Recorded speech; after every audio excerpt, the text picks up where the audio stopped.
ಓಂ ಅಗ್ನೇಯ ಸುಪಥಾರಾಯೇ ಅಸ್ಮಾನ್ ವಿಶ್ವಾನಿ ದೇವವಜುನಾನಿ ವಿದ್ವಾನ್ ಯುಜೋಧ್ಯಸ್ಮಜ್ಜುಹುರಾಣಮೇನಃ ಭೋಜಿಷ್ಠಾಂತೆ ನಮ ಉಕ್ತಿಂ ವಿಧೇಮ ಯಜ್ಞೇಶ್ವರಃ ಪ್ರಸೀದತು. ನಾವು ಹಿಂದಿನ ಸಂಚಿಕೆಯಲ್ಲಿ 21 ಯಜ್ಞಗಳ ವಿಷಯವಾಗಿ ತಿಳ್ಕೊಂಡ್ವಿ. ಆ 21 ಯಜ್ಞಗಳನ್ನು ಯಾರು ಮಾಡಬೇಕು, ಯಾವಾಗ ಮಾಡಬೇಕು ಅಂದ್ರೆ ಬ್ರಾಹ್ಮಣ, ಕ್ಷತ್ರಿಯ, ವೈಶ್ಯ 3 ವರ್ಣದವರೆಗೂ, ಅಂದ್ರೆ ಉಪನಯನವನ್ನು ಯಾರ್ಯಾರು ಮಾಡ್ಕೋತಿದ್ದಾರೋ, ಯಾರ್ಯಾರಿಗೆ ಶಾಸ್ತ್ರದಲ್ಲಿ ಉಪನಯನ ಮಾಡ್ಕೋಬೇಕು ಅಂತ ಹೇಳಿದ್ಯೋ, ವಿವಾಹವನ್ನ ವೈದಿಕ ಸಂಸ್ಕಾರವಾಗಿ ಮಾಡ್ಕೋಬೇಕು ಅಂತ ಹೇಳಿದ್ಯೋ, ಅಂಥವರಿಗೆ ಈ 21 ಯಜ್ಞಗಳು ಖಡಾಖಂಡಿತವಾಗಿ ಎಲ್ಲರೂ ಮಾಡಬೇಕು ಅಂತ ಶಾಸ್ತ್ರ ಹೇಳ್ತಾ ಇದೆ. ಈ 21 ಯಜ್ಞಗಳಿಂದ ಯಾವುದೇ ಪುಣ್ಯವನ್ನು ಅಪೇಕ್ಷೆ ಪಟ್ಟುಕೊಂಡು ಮಾಡೋದಲ್ಲ. ಇದು ನಮ್ಮ ಕರ್ತವ್ಯ, ನಾವು ಮಾಡಲೇಬೇಕು, ನಾವು ಗೃಹಸ್ಥರಾಗಿದ್ದುಕೊಂಡು ಮಾಡಬೇಕಾದ ಕರ್ಮ ಅಂತ ಹೇಳಿ ಪ್ರತಿಯೊಬ್ಬರು ಯಾವುದೇ ಅಪೇಕ್ಷೆ ಇಲ್ಲದೆ ಪರಮೇಶ್ವರ ಪ್ರೀತ್ಯರ್ಥವಾಗಿ ಲೋಕದಲ್ಲಿ ಧರ್ಮ ವೃದ್ಧಿಯಾಗಲಿ ಅನ್ನೋ ಭಾವವನ್ನ ಮನಸ್ಸಿನಲ್ಲಿ ಇಟ್ಟುಕೊಂಡು ಈ 21 ಯಜ್ಞಗಳನ್ನು ಮಾಡಬೇಕು. ಈ 21 ಯಜ್ಞಗಳಲ್ಲಿ ಎಲ್ಲ ಆಗೋ ಸಾಧ್ಯತೆಗಳಿಲ್ಲ. ಈ ಕಾಲದಲ್ಲಿ ಬಹಳ ಕಡಿಮೆ ಜನಕ್ಕೆ ಅದೃಷ್ಟ ಇರುತ್ತೆ. ಹಾಗಾಗಿ ಕೊನೆ ಪಕ್ಷ ಇದರಲ್ಲಿ ಒಂದು 7 ಯಜ್ಞಗಳು ಅಥವಾ ಪ್ರತಿಯೊಬ್ರು ಉಪಾಸನೆಯನ್ನಾದ್ರೂ ಮಾಡ್ಕೊಂಡಿದ್ರೆ, ಅಗ್ನಿ ಪರಿಚರ್ಯೆಯನ್ನು ಮಾಡೋದಕ್ಕೆ ಸಾಧ್ಯವಾದ್ರೆ ಅಗ್ನಿ ಪರಿಚರ್ಯೆಯನ್ನಾದ್ರೂ ಮಾಡಿಕೊಂಡು ಜೀವನವನ್ನು ನಡೆಸಬೇಕು ಅನ್ನೋದು ಶಾಸ್ತ್ರದ ಅಭಿಪ್ರಾಯ. ಯಾಕೆಂದ್ರೆ ವೇದದಲ್ಲಿ ಒಂದು ಮಂತ್ರ ಬಂತು ಸಂಹಿತೆಯಲ್ಲಿ, ಪ್ರಜಾಪತಿ ಯಜ್ಞಾನ ಸೃಜತ. ಪರಮೇಷ್ಠಿ ಯಜ್ಞಗಳನ್ನ ಸೃಜಿಸಿದ್ನಂತೆ. ತಾನು ಮಿಮೀತ ಸೃಜಿಸಿದ ಮೇಲೆ ಆ ಯಜ್ಞಗಳನ್ನು ತೂಕ ಮಾಡಿದ್ನಂತೆ. ಅಗ್ನಿಹೋತ್ರವನ್ನ, ಅಗ್ನಿಷ್ಟೋಮವನ್ನ, ಅಮಾವಾಸ್ಯೆಯಲ್ಲಿ ಮಾಡೋ ದರ್ಶೇಷ್ಟಿಯನ್ನ, ಅತಿರಾತ್ರವನ್ನ ಹೀಗೆ ತೂಕ ಮಾಡಿದ್ನಂತೆ. ಮಾಡಿದ್ರೆ ಏನಾಯ್ತು? ಯಾವದಗ್ನಿಹೋತ್ರ ಮಾಸೀತ್ ತಾವಾನ್ ಅಗ್ನಿಷ್ಟೋಮಃ. ಅಗ್ನಿಹೋತ್ರ ಅನ್ನೋ ಯಜ್ಞ ಎಷ್ಟು ತೂಕ ತೂಗ್ತೋ, ಅಗ್ನಿಷ್ಟೋಮ ಅನ್ನೋ ಸೋಮಯಾಗ, ಯಾವುದು ವಿಶೇಷವಾದ ಸೋಮಯಾಗ ಅಂತ ನಾವು ಮಾತಾಡ್ಕೊಂಡ್ವಲ್ಲ ಹಿಂದಿನ ಸಂಚಿಕೆಯಲ್ಲಿ, ಆ ಸೋಮಯಾಗವು ಅಷ್ಟೇ ತೂಕ ತೂಗುತ್ತಂತೆ. ಹಾಗಾಗಿ ಅಗ್ನಿಹೋತ್ರವನ್ನ ಮಾಡೋದು ಮುಖ್ಯ, ಅಥವಾ ಅಗ್ನಿ ಉಪಾಸನೆಯನ್ನ ಮಾಡೋದು ಮುಖ್ಯ. ಪ್ರತಿನಿತ್ಯದಲ್ಲಿ ದೇವತೆಗಳಿಗೆ ಪರಿಚರ್ಯ ಮಾಡೋದು ಮುಖ್ಯ. ವ್ಯಷೇಮ ದೇವಹಿತಯ್ಯದಾಯೋ ಅಂತ ವೇದ ಹೇಳ್ತಾ ಇದೆ. ಅಂದ್ರೆ ಜೀವನ ಪರ್ಯಂತವಾಗಿ ದೇವತೆಗಳ ಹಿತಕ್ಕೆ, ದೇವತೆಗಳ ಅನುಗ್ರಹಕ್ಕೋಸ್ಕರ ನಾವು ದುಡಿಯೋಣ ಅನ್ನೋದು ವೇದದ ಅಭಿಪ್ರಾಯ. ಹಾಗಾಗಿ ಒಂದಾದರೂ ಯಜ್ಞವನ್ನ ಮಾಡಿಕೊಂಡು ಜೀವಿಕೆಯನ್ನು ಮಾಡ್ಕೊಂಡಿರ್ಬೇಕು ಅನ್ನೋದು ವೇದಶಾಸ್ತ್ರಗಳ ಅಭಿಪ್ರಾಯ. ಈಗ ನಿತ್ಯ ಯಜ್ಞಗಳ ಬಗ್ಗೆ ಆಯಿತು. ನೈಮಿತ್ತಿಕ ಯಜ್ಞಗಳು ಅಂದ್ರೆ ಯಾವುದು? ಉದಾಹರಣೆಗೆ ಗ್ರಹಣ ಬಂತು. ಗ್ರಹಣದಲ್ಲಿ ನಾವು ವಿಶೇಷವಾಗಿ ಕೆಲವು ಹೋಮಗಳು ಮಾಡಬೇಕಾಗತ್ತೆ. ಉಪಾಸನಾಗ್ನಿ ಇಟ್ಕೊಂಡವರಾದ್ರೆ ಅದಕ್ಕೆ ಬೇರೆ ಮಂತ್ರಗಳಲ್ಲಿ ಹೋಮ ಹೇಳಿದೆ, ಆ ಹೋಮಗಳನ್ನು ಮಾಡಬೇಕಾಗತ್ತೆ. ಬರೀ 2 ಆಹುತಿಗಳು ಬರೋದಲ್ಲಿ ಆ ಹೋಮವನ್ನು ಮಾಡಬೇಕಾಗತ್ತೆ. ಅಥವಾ ಗ್ರಹಣಾಂಗವಾಗಿ ಮಾಡುವಂತ ಜಪ, ತರ್ಪಣ, ಹೋಮ ಯಾವ್ದಾದ್ರೂ ಆಗಿರಬಹುದು, ಎಲ್ಲವನ್ನು ಯಜ್ಞ ಅಂತಾನೆ ಕರೆಯೋದ್ರಿಂದ ಅದು ನೈಮಿತ್ತಿಕ ಯಜ್ಞ ಅಂತ ಅನ್ನಿಸ್ಕೊಳ್ಳುತ್ತೆ. ಅಂದ್ರೆ ಒಂದು ನಿಮಿತ್ತದ ಕಾರಣ, ಗ್ರಹಣ ಅನ್ನೋ ಒಂದು ನಿಮಿತ್ತದ ಕಾರಣ ಮಾಡಬೇಕಾದ ಕರ್ಮಗಳು ನೈಮಿತ್ತಿಕ ಯಜ್ಞಗಳು. ಇನ್ನೊಂದು ಉದಾಹರಣೆ ಕೊಡ್ಬೇಕಂದ್ರೆ ಈ ಕಾಲಕ್ಕೆ ಸರಿ ಹೊಂದೋ ಹಾಗೆ ಗೃಹ ಪ್ರವೇಶ, ಮನೆ ಕಟ್ಟಿದ್ದಕ್ಕೋಸ್ಕರ ಆ ನಿಮಿತ್ತವಾಗಿ ಮಾಡಬೇಕಾದ ಆ ಸಂಸ್ಕಾರ, ವಾಸ್ತುಶಾಂತಿ ಮತ್ತೊಂದು. ಹಾಗಾಗಿ ಅದೊಂದು ನೈಮಿತ್ತಿಕ ಯಜ್ಞ ಅಂತ ಅನ್ನಿಸ್ಕೊಳ್ಳುತ್ತೆ. ಈ ರೀತಿ ನಿಮಿತ್ತವಾಗಿ ಮಾಡಬೇಕಾಗಿರುವಂಥ ಯಜ್ಞಗಳಿಗೆ ನೈಮಿತ್ತಿಕ ಯಜ್ಞ ಅಂತ ಹೆಸರು. ಇನ್ನು ಮುಂದಕ್ಕೆ ಕಾಮ್ಯಯಜ್ಞಗಳು. ಕಾಮ್ಯಯಜ್ಞಗಳು ಹೇಗೆ? ಅದು ಇಂತಿಷ್ಟು ಅಂತ ನಿರ್ದಿಷ್ಟವಾಗಿ ವೇದಶಾಸ್ತ್ರಗಳಲ್ಲಿ ಹೇಳಿಲ್ಲ. ಅಂದ್ರೆ ಈಗ ನಿತ್ಯಯಜ್ಞಗಳು 21 ಅನ್ನೋ ಹಾಗೆ ಇಷ್ಟೇ ಕಾಮ್ಯಯಜ್ಞಗಳಿದೆ ಅಂತ ಏನೂ ಇಲ್ಲ. ಕಾಮನೆಗೋಸ್ಕರ ಮಾಡುವಂತ ಯಜ್ಞಕ್ಕೆ ಕಾಮ್ಯಯಜ್ಞ. ಯಾವುದಾದ್ರೂ ಮನಸ್ಸಿನಲ್ಲಿ ಒಂದು ಆಸೆ ಹುಟ್ಟಿದು ಇಂಥದ್ದೊಂದು ಆಗಬೇಕು, ಅದಕ್ಕೋಸ್ಕರ ನಾನು ಒಂದು ಯಜ್ಞವನ್ನ ಮಾಡ್ತೀನಿ ಅಂತ ಸಂಕಲ್ಪ ಮಾಡೋದು ಕಾಮ್ಯಯಜ್ಞ ಅಂತ ಅನ್ನಿಸ್ಕೊಳ್ಳುತ್ತೆ. ಈ ಕಾಮ್ಯ ಯಾವ ರೀತಿಯಾಗಿರ್ಬೇಕು?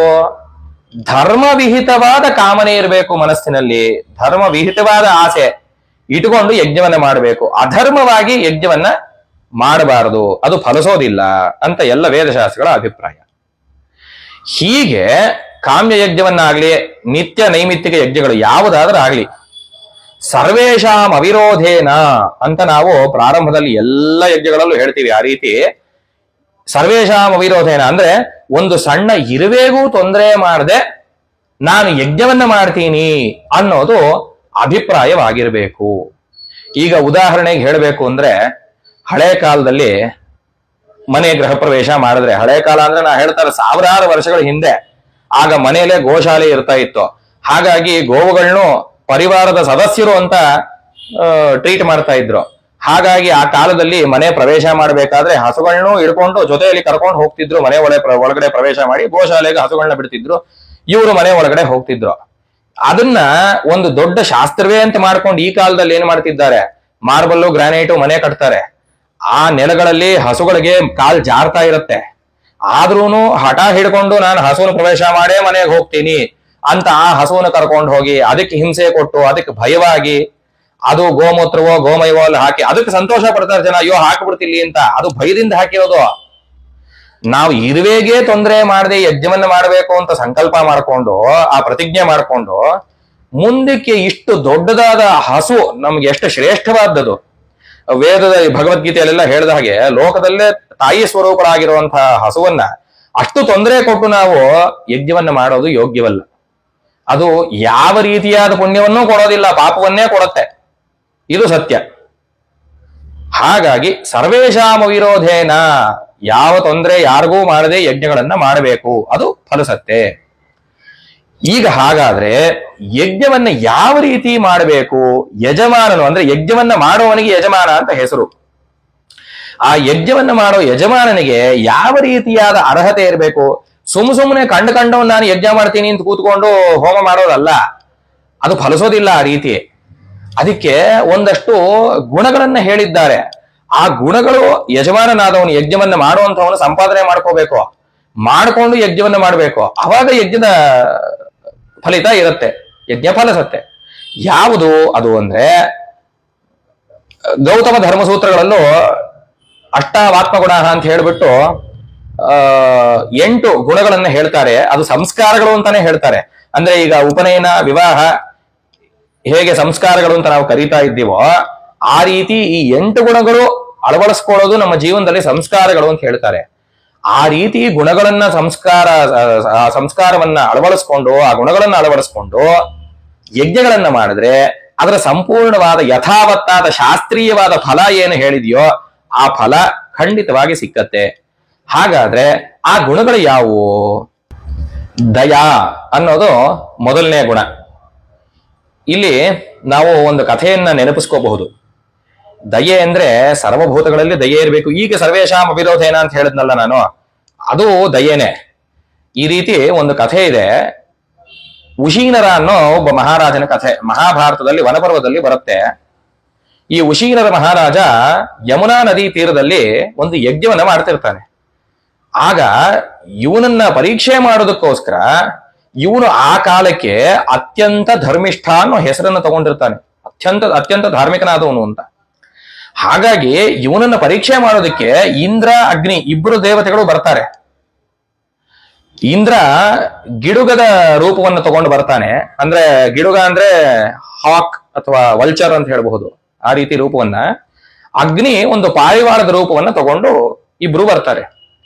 ಪಾರಿವಾಳ ಈ ಗಿಡುಗದಿಂದ ತಪ್ಪಿಸ್ಕೊಂಡು ಓಡ್ ಬಂದು ಆ ಉಶೀನರ ಮಹಾರಾಜನ ತೊಡೆ ಮೇಲೆ ಕೂತ್ಕೊಳ್ಳುತ್ತೆ.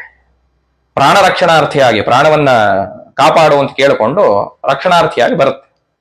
ಆಗ ಗಿಡುಗ ಬಂದು ಎದುರು ಕೂತ್ಕೊಳ್ಳುತ್ತೆ ಮಹಾರಾಜನ ಎದುರಿಗೆ. ಅವನು ಯಜ್ಞ ದೀಕ್ಷೆಯಲ್ಲಿ ಇರ್ತಾನೆ, ಯಜ್ಞವನ್ನು ಮಾಡ್ತಿರ್ತಾನೆ. ಕೂತ್ಕೊಂಡು ಮಹಾರಾಜನಿಗೆ ಹೇಳುತ್ತೆ, ನೀನು ಅದಕ್ಕೆ ರಕ್ಷಣೆಯನ್ನು ಕೊಟ್ಟು ಮಾಡ್ತಾ ಇರೋದು ಧರ್ಮವಲ್ಲ. ಯಾಕೆ ಅಂದ್ರೆ ಅದು ನನ್ನ ಆಹಾರವಾಗಿದೆ, ನನಗೆ ನೀನು ಅದನ್ನ ಕೊಟ್ಟು ಬಿಡೋದು ಯೋಗ್ಯವಾಗಿದೆ ಅಂತ. ಆಗ ಮಹಾರಾಜ ಹೇಳ್ತಾನೆ, ಹಾಗೆ ಸಾಧ್ಯವಿಲ್ಲ, ಹಾಗಾಗೋದಿಲ್ಲ. ರಕ್ಷಣಾರ್ಥಿಯಾಗಿ ಬಂದಿದೆ ಆ ಪಾರಿವಾಳ ನನ್ನ ಹತ್ರ, ನಾನದಕ್ಕೆ ರಕ್ಷಣೆ ಕೊಡೋದು ನನ್ನ ಕರ್ತವ್ಯ ಅಂತ. ಆಗ ಒಂದು ವಿಷಯವನ್ನ ಹೇಳ್ತಾನೆ ಉಶೀನರ. ಏನು ಅಂದ್ರೆ, ಯೋಹಿ ಕಶ್ಚಿತ್ ದ್ವಿಜಾನ್ ಹನ್ಯಾತ್ ಗಾಂವಾ ಲೋಕಸ್ಯ ಮಾತರಂ ಶರಣಾಗತಂಚತ್ಯಜತೆ ತುಲ್ಯಂ ತೇಷಾಂ ಹಿ ಪಾತಕಂ ಅಂತ.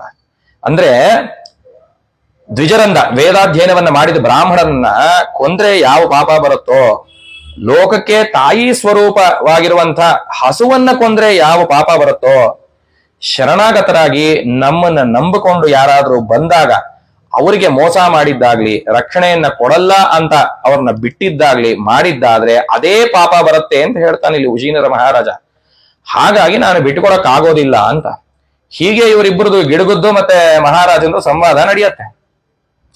ಕೊನೆಗೆ ಈ ಗಿಡುಗ ಹೇಳುತ್ತೆ ರಾಜನಿಗೆ, ಸರಿ ಆಯ್ತು, ಈ ವಾದ ಎಲ್ಲ ಬಿಟ್ಟು ಬಿಡೋಣ, ಈಗ ನನಗೆ ಹಸಿವಾಗಿದೆ, ನನಗೆ ಆಹಾರ ಬೇಕು, ನೀನು ಆ ಪಾರಿವಾಳಕ್ಕೆ ರಕ್ಷಣೆಯನ್ನು ಕೊಟ್ಟಿದೀಯ, ಕೊಡು.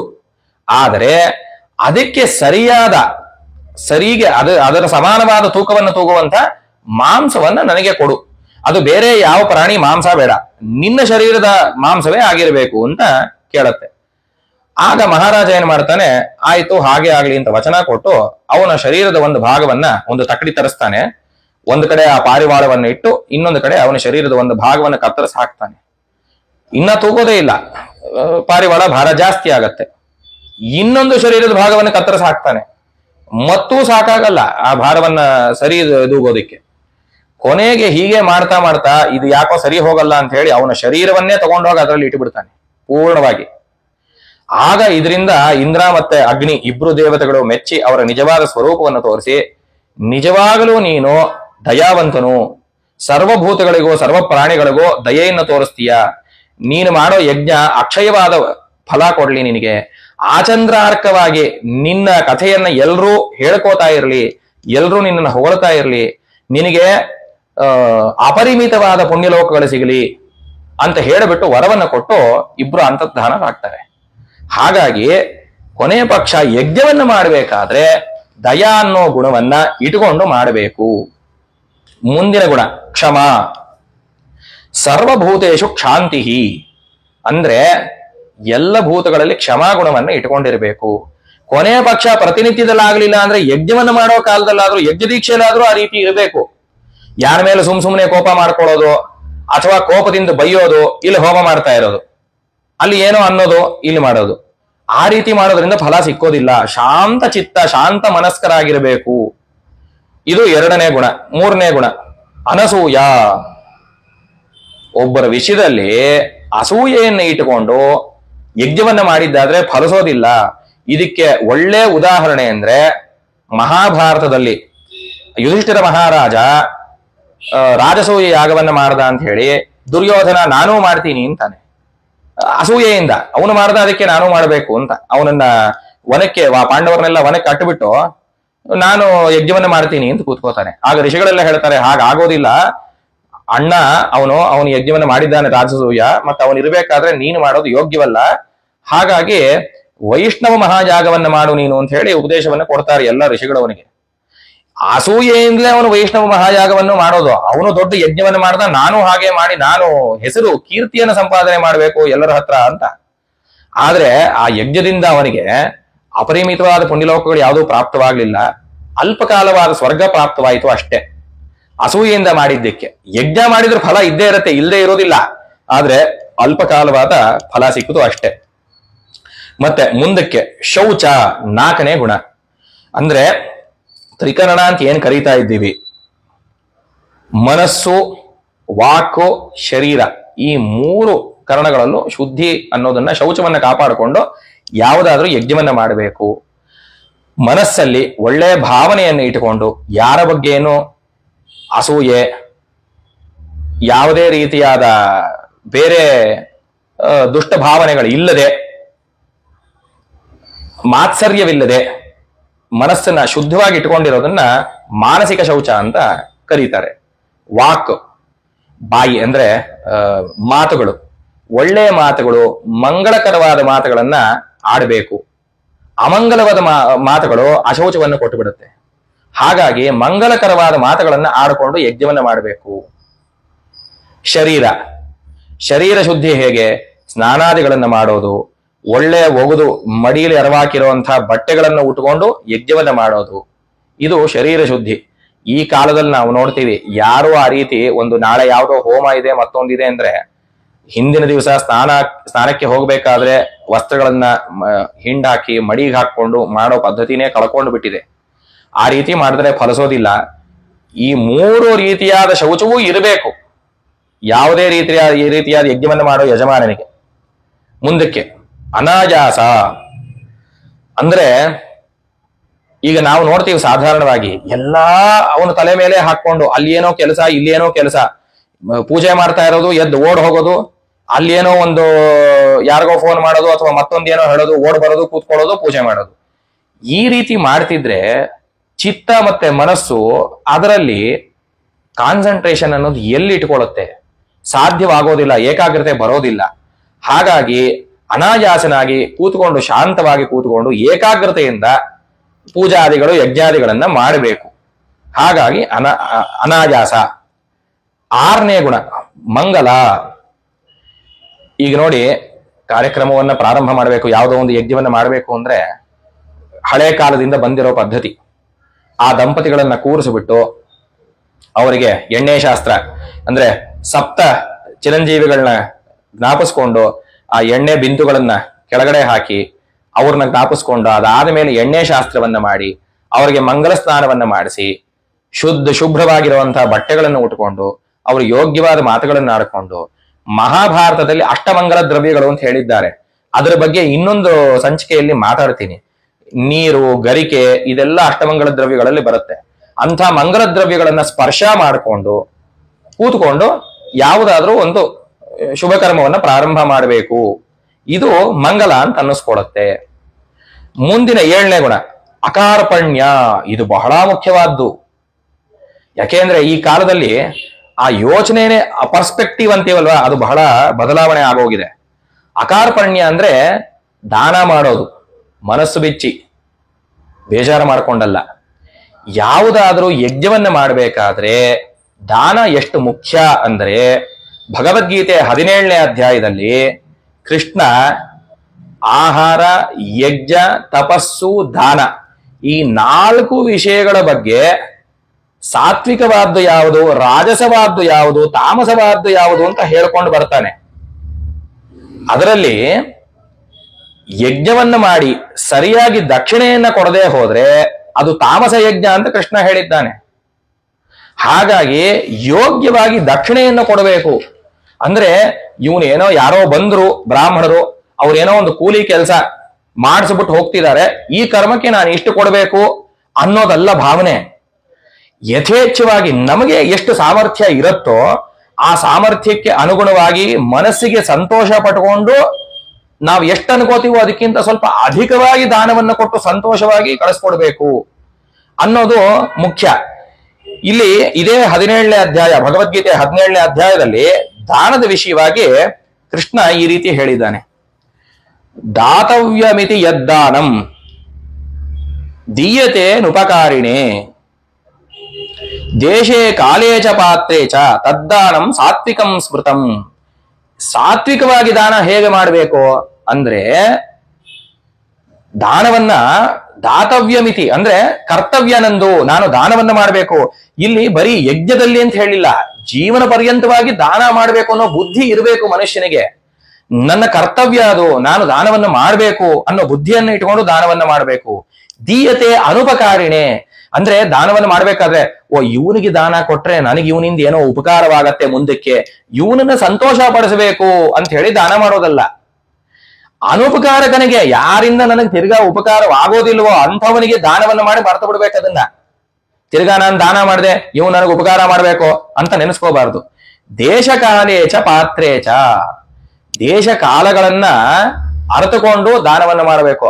ಅಂದ್ರೆ ಈ ಕಾಲಕ್ಕೆ ನಾನು 10 ರೂಪಾಯಿ ಕೊಟ್ಟೆ ಅದು ದಾನ ಮಾಡಿಬಿಟ್ಟೆ ಅಂದ್ರೆ ಅದು ಅನರ್ಥವಾಗೋಗುತ್ತೆ, ಅದು ಅರ್ಥವಾಗೋದಿಲ್ಲ. ಯಾಕೆಂದ್ರೆ 10 ರೂಪಾಯಿ ಯಾವ ದೊಡ್ಡ ವಿಷಯ ಅಲ್ಲ ಈ ಕಾಲಕ್ಕೆ. ಹಾಗಾಗಿ ದೇಶ ಕಾಲಗಳಿಗೆ ಅನುಸಾರವಾಗಿ ದಾನ ಮಾಡಬೇಕು ಅಂತ ಹೇಳ್ತಿದ್ದಾನೆ. ಮತ್ತೆ ಯಾರಿಗೆ? ಪಾತ್ರರಿಗೆ. ಪಾತ್ರೇಚ, ಯಾರು ಯಾವ ದಾನಕ್ಕೆ ಪಾತ್ರರೋ ಅವರಿಗೆ ಆ ರೀತಿಯಾದ ದಾನವನ್ನ ಮಾಡಬೇಕು. ಎಲ್ರೂ ದಾನಕ್ಕೆ ಅರ್ಹರೇ, ಭೂಮಿ ಮೇಲೆ ಹುಟ್ಟಿರೋ ಎಲ್ಲ ಜೀವಿಗಳು ದಾನಕ್ಕೆ ಅರ್ಹರು, ಎಲ್ರೂ ಸಂತೋಷ ಪಡ್ತಾರೆ ದಾನದಿಂದ ಅಂತ ವೇದ ಹೇಳ್ತಾ ಇದೆ. ಆದ್ರೆ ಯಾರಿಗೆ ಯಾವುದನ್ನು ಕೊಡಬೇಕು ಅನ್ನೋದು ಗೊತ್ತಿರ್ಬೇಕು ನಮಗೆ. ಈಗ ಗೋದಾನ ಮಾಡಬೇಕು, ಯಾರಿಗೆ ಮಾಡ್ತೀರಿ? ಅಗ್ನಿಹೋತ್ರವನ್ನು ಮಾಡುವಂಥವರಿಗೆ ಗೋದಾನ ಮಾಡಿ, ಔಪಾಸನಾಗ್ನಿಯನ್ನ ಇಟ್ಕೊಂಡಿರುವಂಥವರಿಗೆ ಗೋದಾನ ಮಾಡಿ, ಅದು ಯೋಗ್ಯವಾದ ದಾನ ಅಂತ ಅನ್ನಿಸ್ಕೊಳ್ಳುತ್ತೆ. ಅಥವಾ ಭೂದಾನ ಮಾಡಬೇಕು, ಅಗ್ನಿಹೋತ್ರಿಗಳಿಗೆ ಭೂದಾನ ಮಾಡಿ, ಅಗ್ನಿ ಉಪಾಸನೆಯನ್ನು ಮಾಡುವವರಿಗೆ ಭೂದಾನ ಮಾಡಿ. ಯಾಕೆ ಅಂದ್ರೆ ಅಂತ ಭೂಮಿಯಲ್ಲಿ ಅಂಥವ್ರು ಅಗ್ನಿಹೋತ್ರವನ್ನು ಮುಂದುವರಿಸ್ಕೊಂಡು ಹೋಗ್ತಾರೆ. ಆಚಂದ್ರಾರ್ಕವಾಗಿ ನಿಮ್ಮ ವಂಶಕ್ಕೆ ಆ ಫಲ ಕಾಯ್ತಾ ಇರುತ್ತೆ. ಆ ರೀತಿ ದಾನವನ್ನು ಮಾಡಬೇಕು. ಅಥವಾ ನನ್ನ ಬಂಧುಗಳು ಇವ್ರಿಗೆ ಕೊಟ್ರೆ ನನಗೆ ಒಳ್ಳೇದಾಗತ್ತೆ ಅಂತ ಹೇಳಿ ಬಂಧುಗಳಿಗೆ ದಾನ ಮಾಡಿದ್ರೆ ಅದು ಪ್ರಯೋಜನವಾಗೋದಿಲ್ಲ, ದಾನ ಅಂತ ಅನ್ನಿಸ್ಕೊಳ್ಳೋದಿಲ್ಲ, ಅದರಿಂದ ಫಲ ಸಿಕ್ಕೋದಿಲ್ಲ. ಆ ರೀತಿ ತದ್ದಾನಂ ಸಾತ್ವಿಕಂ ಸ್ಮೃತಂ, ಈ ರೀತಿಯಾಗಿ ದಾನವನ್ನ ಮಾಡೋದು ಸಾತ್ವಿಕ ಅಂತ ಅನ್ನಿಸ್ಕೊಳ್ಳುತ್ತೆ. ಇನ್ನೊಂದು ಇಲ್ಲಿ ಕಾಲೇಚ ಅಂತ ಹೇಳಿದ್ದಾರೆ. ಅಂದ್ರೆ ಈಗ ನೋಡಿ, ಯಜ್ಞಕ್ಕೆ ಬರ್ತಾರೆ ಯಾರೋ ಮಾಡಿಸೋದಿಕ್ಕೆ, ಆ ಬ್ರಾಹ್ಮಣರಿಗೆ ಯಜ್ಞವನ್ನ ಮುಗಿಯೋದಕ್ಕೆ ಮುಂಚೆ, ಇನ್ನ ಅಕ್ಷತೆ ನೀರು ಬಿಟ್ಟಿರಲ್ಲ, ಅದಕ್ಕೆ ಮುಂಚೆ ಕೊಟ್ಟು ಬಿಡ್ಬೇಕು ದಕ್ಷಿಣೆಯನ್ನ ದಾನ, ಆಮೇಲೆ ಅಕ್ಷತೆ ನೀರು ಬಿಡ್ಬೇಕು. ಯಾಕೆ ಅಂದ್ರೆ ಕರ್ಮಾಂಗ ಅದು. ಆ ಕರ್ಮಕ್ಕೆ ಅಂಗವಾಗಿ ದಾನವನ್ನ ಕೊಟ್ರೆ ಆ ಕರ್ಮದ ಅಕ್ಷಯವಾದ ಫಲ ಸಿಕ್ಕತ್ತೆ, ಆ ದಾನವು ಆ ಕರ್ಮಕ್ಕೆ ಸೇರ್ಕೊಳ್ಳುತ್ತೆ. ಈ ಕಾಲದಲ್ಲಿ ಹೇಗಾಗಿದೆ, ನಾನು ಜಿಪೇ ಮಾಡ್ತೀನಿ ಅಥವಾ ಇನ್ಯಾವಾಗ್ಲೋ ಮಾಡಿಸ್ಕೊಂಡು ಬಿಟ್ಟು ಕಳಿಸ್ಬಿಟ್ಟು ನಾಳೆ ಜಿಪೇ ಮಾಡ್ತೀನಿ, ನಾಡಿದ್ದು ತಂದು ಕೊಡ್ತೀನಿ, ಈ ರೀತಿಯಾಗಿ ಮಾಡೋದ್ರಿಂದ ಅದು ಆ ಯಜ್ಞದ ದಕ್ಷಿಣೆ ಅಂತ ಅನ್ನಿಸ್ಕೊಳ್ಳೋದಿಲ್ಲ. ಆಮೇಲೆ ಇಲ್ಲಿ ರಾಜಸವಾದ ದಾನವನ್ನು ಹೇಳ್ತಾನೆ ಕೃಷ್ಣ.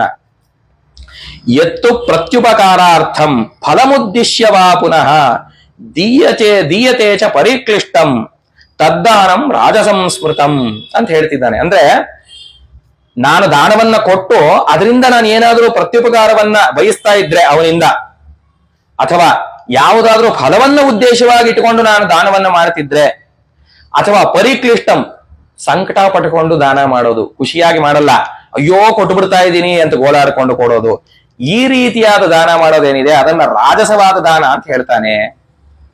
ಆಮೇಲೆ ಮುಂದಕ್ಕೆ ಅದೇಶ ಕಾಲೇ ಯದ್ದಾನಂ ಅಪಾತ್ರೇಭ್ಯಶ್ಚ ದೀಯತೆ ಅಸತ್ಕೃತಂ ಅವಜ್ಞಾತಂ ತತ್ತಾಮಸಮುದಾಹೃತಂ. ಅಂದ್ರೆ ಇಲ್ಲಿ ಹೇಳ್ತಿದ್ದಾನೆ, ದೇಶಕಾಲಗಳಿಗೆ ಅನುಸಾರವಾಗಿ ದಾನ ಮಾಡದೇ ಇರೋದು, ಅಪಾತ್ರರಿಗೆ ಯಾರಿಗೆ ಯಾವುದು ಬೇಡವೋ ಅದನ್ನ ಅವ್ರಿಗೆ ಕೊಡೋದು, ಅವ್ರಿಗೆ ಪ್ರಯೋಜನವಿಲ್ಲ ಅದರಿಂದ. ಅಸತ್ಕೃತಂ, ಅವರಿಗೆ ಸತ್ಕಾರಗಳನ್ನೇ ಮಾಡದೆ ಕೊಡೋದು, ಸುಮ್ಮನೆ ಏನೋ ಶ್ರದ್ಧೆ ಇಲ್ಲದೆ ಕೊಡೋದು, ಅವಜ್ಞಾತಂ ಶ್ರದ್ಧೆ ಇಲ್ಲದೆ ಕೊಡೋದು, ಅಸತ್ಕೃತಂ ಅವರಿಗೆ ಸತ್ಕಾರವನ್ನು ಮಾಡದೆ ಕೊಡೋದು, ಈ ರೀತಿಯಾದ ದಾನ ಏನಿದೆ ಇದು ತಾಮಸವಾದ ದಾನ ಅಂತ ಹೇಳ್ತಾನೆ. ಇದರಿಂದ ಫಲ ಸಿಕ್ಕೋದಿಲ್ಲ.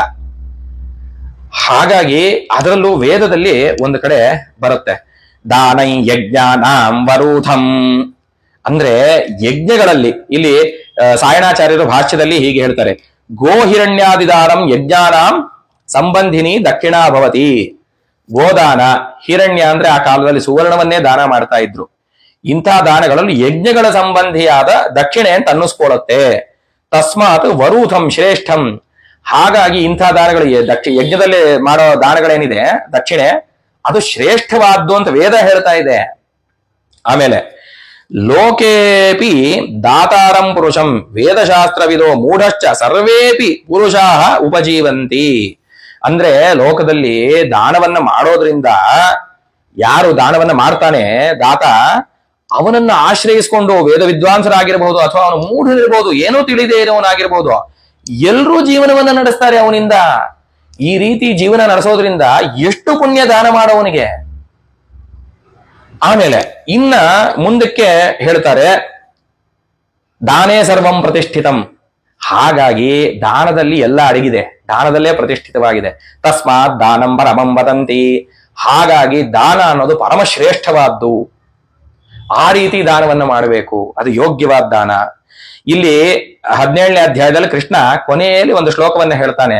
17ನೇ ಅಧ್ಯಾಯ ಕೊನೆಯ ಶ್ಲೋಕ, ಅಶ್ರದ್ಧಯಾ ಹುತಂ ದತ್ತಂ ತಪಸ್ತಪ್ತಂ ಕೃತಂಚ ಯತ್ ಅಸದಿತ್ಯುಚ್ಯತೆ ಪಾರ್ಥ ನಚ ತತ್ ಪ್ರೇತ್ಯ ನೋ ಇಹ.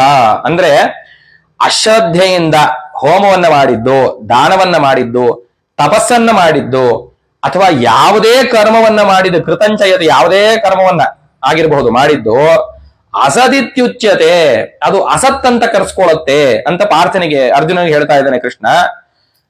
ನಚ ತತ್ ಪ್ರೇತ್ಯ, ಇದರಿಂದ ಈ ರೀತಿ ಮಾಡಿದ್ರಿಂದ ಅಶ್ರದ್ಧೆಯಿಂದ ಪರಲೋಕದಲ್ಲಿ ಅಂದ್ರೆ ನಾವು ದೇಹವನ್ನ ಬಿಟ್ಟಾದ ಮೇಲಾಗ್ಲಿ ಇಹದಲ್ಲಿ ಇಲ್ಲಾಗ್ಲಿ ಯಾವುದೇ ರೀತಿಯಾದ ಪುಣ್ಯ ಸಿಕ್ಕೋದಿಲ್ಲ, ಅದರಿಂದ ಪ್ರಯೋಜನವಾಗೋದಿಲ್ಲ ಅಂತ ಹೇಳಿದ್ದಾನೆ ಕೃಷ್ಣ ಪರಮಾತ್ಮ. ಹಾಗಾಗಿ ಇದು ಅಕಾರ್ಪಣ್ಯ ಅನ್ನೋದು ಬಹಳ ಮುಖ್ಯ ಜೀವನದಲ್ಲಿ. ಯಜ್ಞಗಳಲ್ಲಂತೂ ಇನ್ನ ಹೇಳಲೇಬೇಕಾಗಿಲ್ಲ, ಬಹಳ ಮುಖ್ಯವಾದ್ದು. ಇನ್ನ 8ನೇದು ಕೊನೆಯದು ಅಸ್ಪೃಹ, ಇಂದ್ರಿಯ ನಿಗ್ರಹ.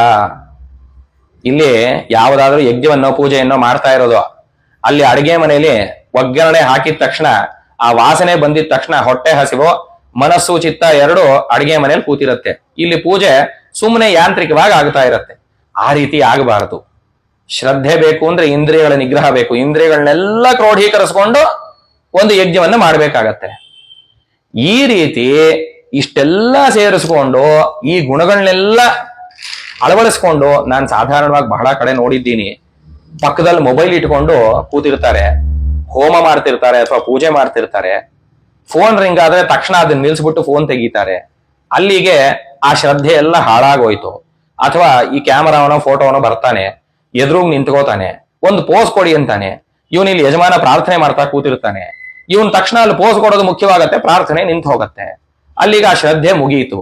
ಈ ರೀತಿ ಈ ಕಾಲದಲ್ಲಿ ನಡೀತಾ ಇರೋದು ಯಜ್ಞಗಳು. ಈ ರೀತಿ ಆಗಬಾರದು. ಇದನ್ನ ಪ್ರತಿಯೊಬ್ರು ಯೋಚನೆ ಮಾಡಬೇಕು. ಇದು ನೋಡಿ ಬಹಳ ಕಾಮನ್ ಸೆನ್ಸ್ ಅಂತ ಅನ್ಸತ್ತೆ.